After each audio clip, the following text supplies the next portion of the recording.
रांची हिंसा में वासेपुर गैंग का कनेक्शन सामने आया है। सूत्रों की माने तो वासेपुर गैंग नाम के व्हाट्सएप ग्रुप के जरिए ही भीड़ जुटाई गई थी। पुलिस को अब वासेपुर गैंग व्हाट्सएप ग्रुप के एडमिन की तलाश है। इस बीच एसआईटी ने जांच शुरू कर दी है। रांची हिंसा का Wasseypur gang connection, WhatsApp group के जरिए जुटाई गई भीड़, पुलिस को व्हाट्सएप ग्रुप के एडमिन की तलाश। रांची हिंसा का वासेपुर गैंग कनेक्शन सामने आया है।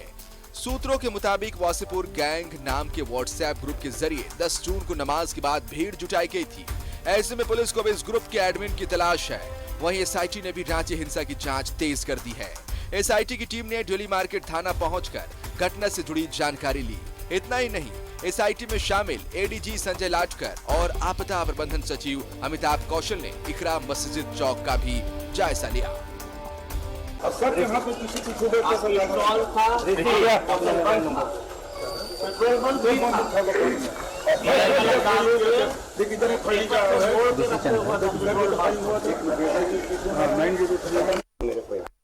उसके बाद कपड़ा से हम लोग नीचे आए, सोचे हॉस्पिटल जाएंगे, लेकिन उस समय यहाँ पर कोई पुलिसकर्मी नहीं था। सारे इन लोग का भीड़ लगा हुआ। मेरे को लगा ये रिक्स है ज्यादा। फिर हमने वेट किया 15 मिनट तक, काफी ब्लड मेरा निकला है। उसके बाद पुलिसकर्मी लोग आए, फिर उनको हम बोले, फिर पुलिस अपनी गाड़ी में बैठा के हमको सदर ले दिया। जांच शुरू कर दी गई है और सभी पहलुओं पे जांच की जा रही है।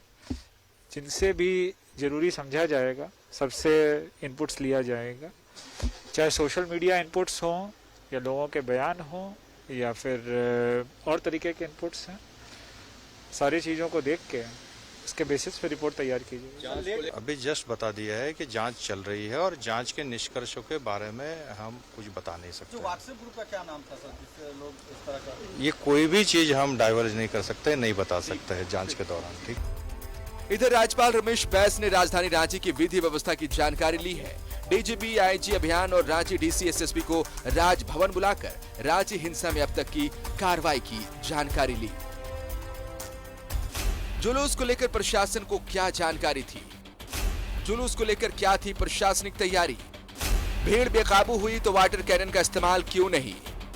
रबर बुलेट और आंसू गैस का इस्तेमाल क्यों नहीं? मुख्यमंत्री हेमंत सोरेन ने पूरे मामले को लेकर संयम के साथ सोच समझकर कदम उठाने की बात कही है कि देश एक अजीबोगरीब परिस्थिति से गुजर रहा है और इसमें बहुत संभल कर, बहुत सूझबूझ के साथ इस समय को पार करने की आवश्यकता है।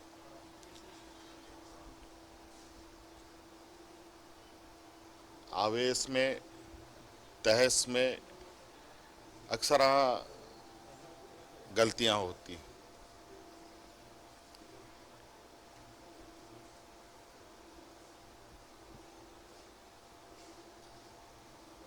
ये शहर जंग का मैदान नहीं है।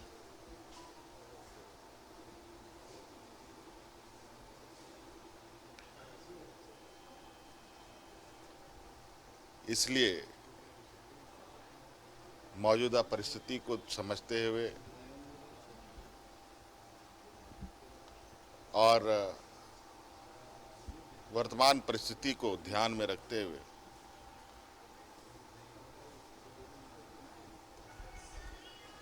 हमें हर एक कदम बढ़ाने की आवश्यकता है। रांची हिंसा को लेकर करीब 1 दर्जन संदिग्धों को हिरासत में लेकर पूछताछ की जा रही है, लेकिन हिरासत में लिए लोगों के परिजनों ने कोतवाली थाने में हंगामा किया है। को पता नहीं है, बाद में आके बगल वाली बोली ना, तब दौड़ रहे हैं तो एकदम बहुत ज्यादा पुलिस था, तो उन लोग लेके और निकल गया।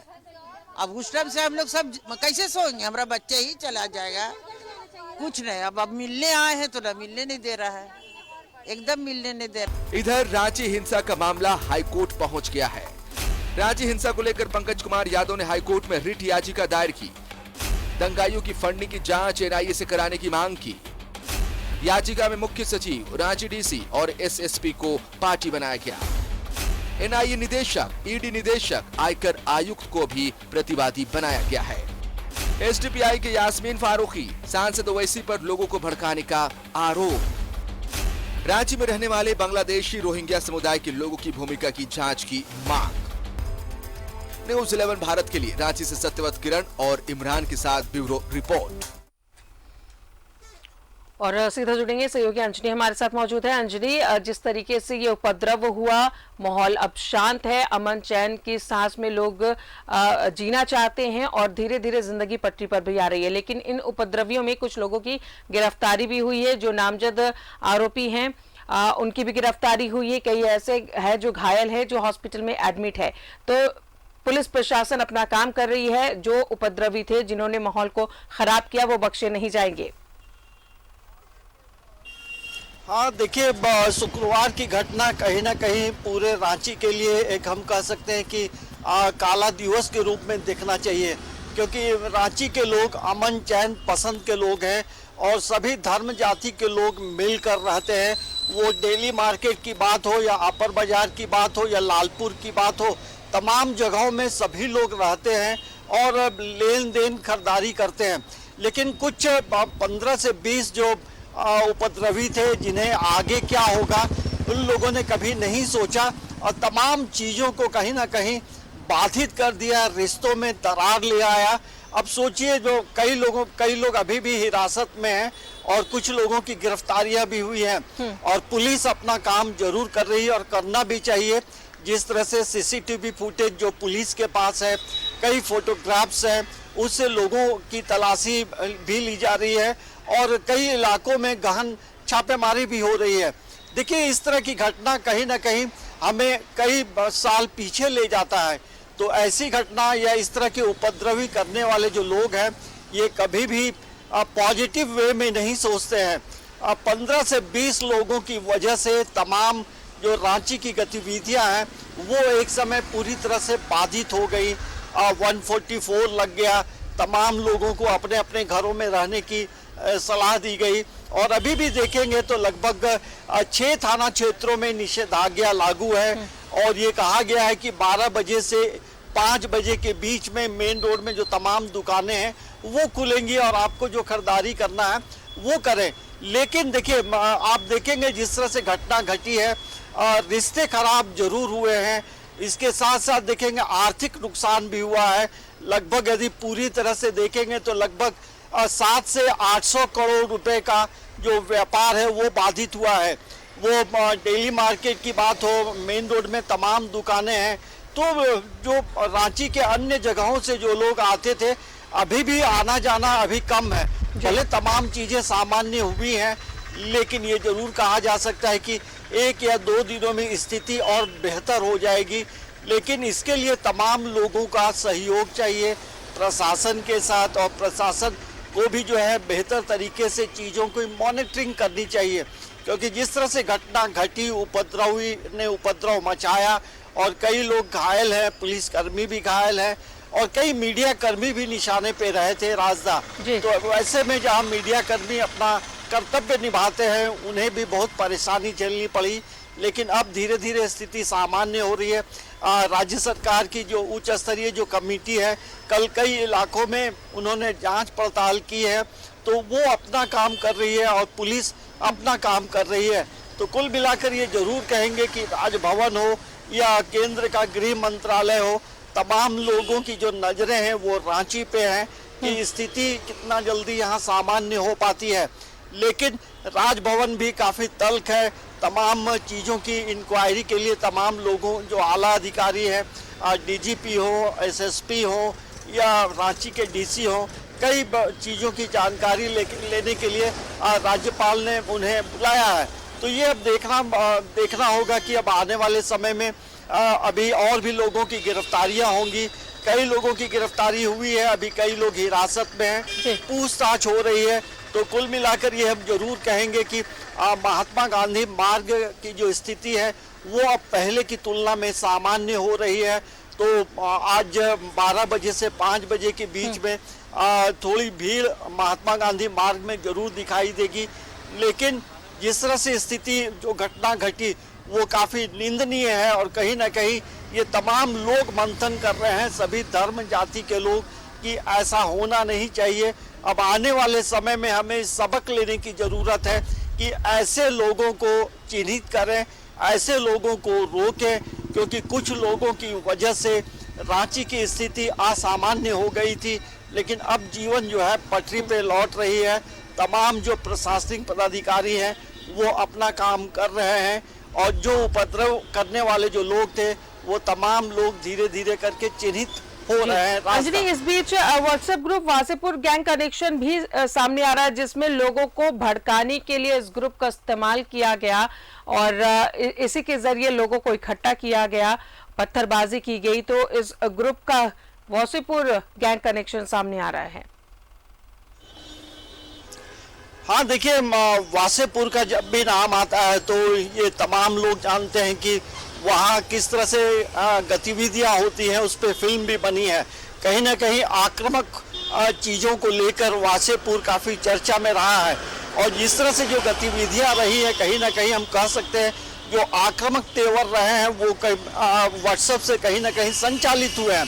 तो हमें लगता है कि ऐसे ग्रुप पे भी जो है जो साइबर की जो टीम है वो पूरी तरह से मॉनिटरिंग कर रही है और प्रशासन हो, राज्य सरकार हो या न्यूज़ 11 भी लगातार ये अपील कर रहा है कि आप व्हाट्सएप ग्रुप पे किसी भी तरह के जो पुराने फुटेज हैं या रांची में जो शुक्रवार की जो घटना घटी उससे जुड़े किसी भी तरह के फुटेज या समाचार आप फास्ट फॉरवर्ड ना करें, वैसे चीज़ों को प्रश्रय ना दें। क्योंकि ऐसे जब देखिए उधर लगभग 38 घंटे इंटरनेट बंद था तो पूरा शहर में एक सन्नाटा था, एक खामोशी थी। लेकिन जब इंटरनेट चालू हुआ तो कई लोग जो है इस चीज़ को लेकर पुराने जो तस्वीर है या रांची की जो घटना घटी उसके जो फुटेज है वो इधर उधर भेजना शुरू किए, जिससे माहौल थोड़ा गर्म होता है, माहौल बिगड़ता है। तो वैसे चीज़ों से बचना चाहिए और इस तरह से ऐसे लोगों पे प्रशासन जो है पूरी तरह से नकेल कसने के लिए तैयार है। आपकी एक गलती जो है आपको जेल में भी डाल सकती है, तो आप ऐसी गलती ना करें, क्योंकि इस तरह से जो चीज़ें हो रही हैं कहीं ना कहीं व्हाट्सएप ग्रुप से भी संचालित होता रहा है। ऐसी सूचना ऐसे सूत्रों के हवाले से खबर आ रही है। लेकिन अब आने वाले समय में रांची का जो जीवन है वो बेहतर होगा, जीवन पटरी पे लौट रही है और तमाम जो आपराधिक प्रवृत्ति के जो लोग हैं जो माहौल को बिगाड़ने में लगे रहते हैं वैसे लोगों पे प्रशासन नकेल कसने के लिए पूरी तरह से तैयार है। अभी भी आप देखेंगे राजदा तो महात्मा गांधी मार्ग हो या 6 थाना क्षेत्र हो, तमाम जगहों में पुलिस फोर्सेस की तैनाती की गई है और शिफ्ट वाइज लगातार मूवमेंट भी हो रहा है। रैपिड एक्शन फोर्स की भी तैनाती की गई है ताकि किसी भी तरह की कोई परेशानी या कोई मूवमेंट ना हो। तो अब स्थिति सामान्य है, लेकिन तमाम लोगों से अपील न्यूज़ 11 फिर से एक बार करता है कि आप व्हाट्सएप पे किसी भी तरह का कमेंट्स या पुराने फुटेज नहीं डालें, क्योंकि माहौल बिगड़ता है। माहौल को बेहतर करने के लिए आप ऐसा काम कोई भी ना करें जिससे परेशानी हो। अंजलि, अब एफएसएल की टीम की बात करें, वो सबूत जुटा रही है, एसआईटी की टीम भी जांच में जुटी हुई है, पुलिस प्रशासन अपना काम कर रही है। तो जो उपद्रवी है जिन्होंने माहौल खराब करने का काम किया है उन्हें जरूर गिरफ्तार किया जाएगा, दोषी पर कार्रवाई होगी। लेकिन आम नागरिकों से न्यूज़ 11 भारत भी यही अपील करता है कि वो अफवाहों को बढ़ावा ना दे और जाहिर तौर पर जो पुराने फुटेज है जो इस तरह के माहौल को खराब करने का काम करते हैं, व्हाट्सएप या कोई भी सोशल मीडिया का वो सहारा ना ले और अमन शांति बरकरार रखे। बहुत बहुत शुक्रिया आपका अंजलि तमाम जानकारी के लिए। और आप सभी से एक बार फिर से अपील है कि अफवाहों पर ध्यान ना दें, पुराने फुटेज शेयर ना करें।